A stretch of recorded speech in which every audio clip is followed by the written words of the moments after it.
বাস যাত্রী, টোটো যাত্রী এবং আমার ভারতীয় জনতা পার্টির বিজেপি কার্যকর্তা যারা সামনে উপস্থিত আছেন, সবাইকে আমার গৌরী অভিনন্দন জ্ঞাপন করছি। আজকের এই হঠাৎ করে আমাদের পথসভা আপনারা জেনেছেন, মিছিল, বিজয় উৎসব, উল্লাস, এই উল্লাস আপনারা জেনেছেন ইতিমধ্যেই বিহারের এনডিএ জোট 202টি আসনে জয়লাভ করেছেন এবং তার মধ্যে বিজেপি 90টার বেশি আসন পেয়েছেন। তাই আজকে আমাদের ভারতীয় জনতা পার্টির যত কার্যকর্তারা আছেন কাকদ্বীপ বিধানসভায় তারা আজকে বিজয় উল্লাসে মেতেছেন। সেই উপলক্ষে আপনাদের কয়েকটা কথা বলতে চাই। কথাটা হলো যে এসআর শুরু হয়ে গেছে এই বাংলায়, পশ্চিম বাংলায়। দিদিমণি পাগলের মতো প্রলাপ বকছেন, সেটা আপনারা দেখেছেন বিভিন্ন সংবাদের মাধ্যমে এবং বিভিন্ন রকম ভাবে তাদের তৃণমূলের যে কার্যকর্তারা এখানে আছেন বিভিন্ন জেলাতে দিদিমণির আঙ্গুলে হারালে, অভিষেক বন্দ্যোপাধ্যায়ের আঙ্গুলে হারালে একটা অরাজকতা সৃষ্টি করতে চাইছে। সে কি অরাজকতা? মানুষকে ভুল বোঝানো হচ্ছে যে এসআর পিছনে নাকি এনআরসি হবে। একটা গর্জব অপদার্থ মুখ্যমন্ত্রী হলে এই কথা বলতে পারে। এসআরটা পুরো special intensive revision. Intensive revision হচ্ছে এটা, যেটা মুখ্যমন্ত্রী এক সময় বলেছিলেন যখন বিরোধী দলের ছিলেন, স্পিকারের মুখে কাগজ ছুঁয়ে বলেছিলেন অনুপ্রবেশকারীদের ঢুকতে হবে। আজকে যখন সেটাই হচ্ছে 2002 পরে 2003 পরে লাস্ট আমাদের এসআর হয়েছিল 2003 সালে। আজকে কত সাল? প্রত্যেক 10 বছর অন্তর এই এসআর করার নিয়ম, কিন্তু এই মুখ্যমন্ত্রী থাকাকালীন এসআর করতে চাননি। কিন্তু ভারতীয় জনতা পার্টির পক্ষ থেকে দাবি ছিল নির্বাচন কমিশনের কাছে আগে এসআর তারপর নির্বাচন, স্পেশাল ইন্টেনসিভ রিভিশন করতে হবে পশ্চিমবঙ্গে, তারপর আমরা নির্বাচনে যেতে চাই। তাই আজকে নির্বাচন কমিশন টোটাল 12টা রাজ্যে আমাদের এসআর শুরু করেছেন, তার মধ্যে পশ্চিমবঙ্গ আছে। পশ্চিমবঙ্গে এসআর শুরু আগে মমতা দি প্রলাপ বকছিলেন যে এসআর পিছনে যে এনআরসি নাকি লুকিয়ে আছেন, মানুষকে ধোকা দেওয়া হচ্ছে, ভুল বোঝানো হচ্ছে। ও জন্মলগ্ন থেকে জন্ম সার্টিফিকেটেও ভুল, ডক্টর উপাধিটাও ভুল, সেটা আপনারা জানেন। তাই এরকম একটা মহিলা, অপদার্থ মহিলা আপনারা রাজ্যে কতদিন দেখতে চান? সামনে 25 আপনারা দেখবেন, কারণ 25-এ বিহারের রেজাল্ট যখন কংগ্রেসকে ধুয়ে মুছে সাফ করে দিল, বিসর্জন করে দিল।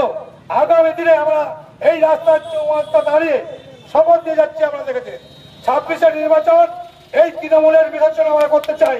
আপনাদের সহযোগিতার হাত বাড়িয়ে দিতে চাই। আপনারা যদি আমাদের হাত শক্ত করতে চান তাহলে রাস্তায় নামতে হবে, রাস্তায় নেমে প্রতিবাদ করতে হবে। আপনারা জানেন ইতিমধ্যে আমাদের যে সিটিজেন অ্যামেন্ডমেন্ট অ্যাক্ট আইন তো লাগু হয়েছে। নরেন্দ্র মোদী সরকার, ভারত সরকার যে আইন করেছেন চালু হয়ে গেছে। আজকে এখানে কাকদ্বীপ বুকে কয়েকটা প্রশাসনের অপরাধ পুলিশ অফিসাররা আর তৃণমূলের অঙ্গুলে এলেনে আমাদের ভারতীয় জনতা পার্টির পক্ষ থেকে বাসন্তী ময়দানে একটা সিটিজেন অ্যামেন্ডমেন্ট অ্যাক্টের অনুযায়ী নাগরিকত্ব আবেদন, অনলাইন আবেদনের শিবির খোলা হয়েছে। গত পরশুদিন তৃণমূলের একটা চটিচাটা সাংবাদিক পিন্ডির একটা সাংবাদিক আমাদের না জানিয়ে ভারতীয় জনতা পার্টি জানিয়ে তাদের শিবিরের মধ্যে ঢুকে একটা মিথ্যা অপপ্রচার করতে সোশ্যাল মিডিয়ায় করছেন। আমরা দেখেছি, সেই সাংবাদিককে আমরা খুঁজে বার করবো তিনি কে, তার যথাপক্ষ থেকে আমরা শাস্তি দেবো ভারতীয় জনতা পার্টির পক্ষ থেকে। কেন মিথ্যা অপরাধ আমরা করতে পারবো না? কোনো ভারতীয় জনতা পার্টি 470 নেয় না।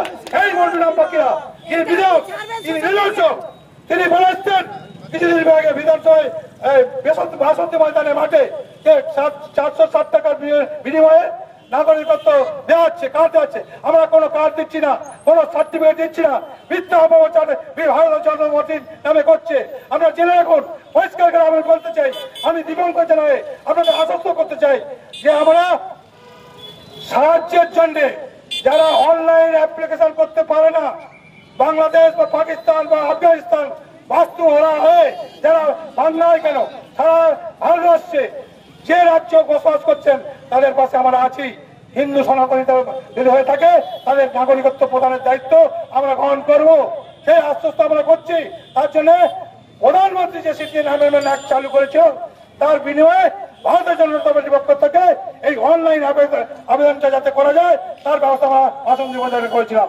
আর কালকে গত পরশু একটা মিথ্যা সাংবাদিক যেটা সোশ্যাল মিডিয়ায় প্রচার করছেন যে 460 টাকার বিনিময়ে আমরা নাকি ভারতীয় জনতা পার্টি অফিস থেকে তোলাবাজি করছে, বাপি হালদার বলেছে তোলাবাজি করছে। তাহলে তোলাবাজি আমরা করি না, মানুষ জেনে গেছে তারা তোলাবাজি করে, তারা গরু পাচার করে, তারা কল্লা পাচার করে, সে মানুষ জেনে গেছে।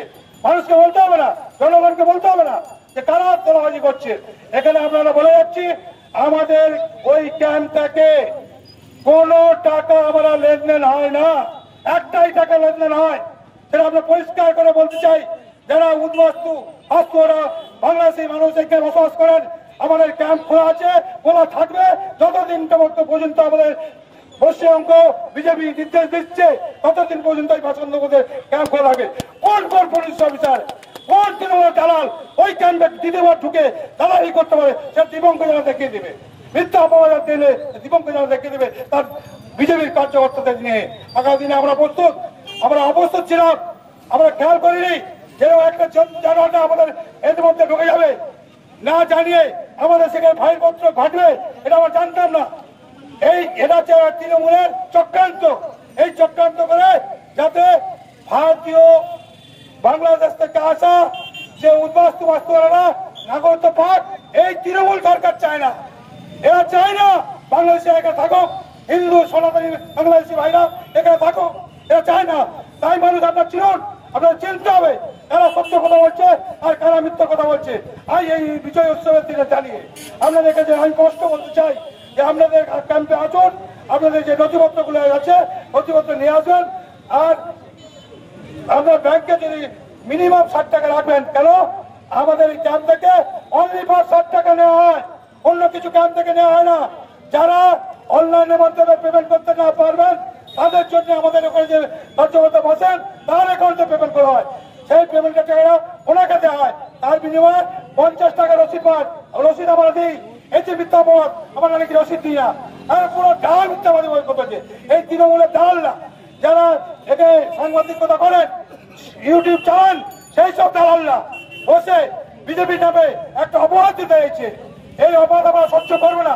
ওই যে সাংবাদিক ইন্ডিয়া না কে যাম আমি এবার খোঁজ নিইনি, নিয়ে দেখবো ওই ভদ্রকে আমার ডাকবো, দেখে আপনাদের সাথে কথাবার্তা তুলে ধরবো।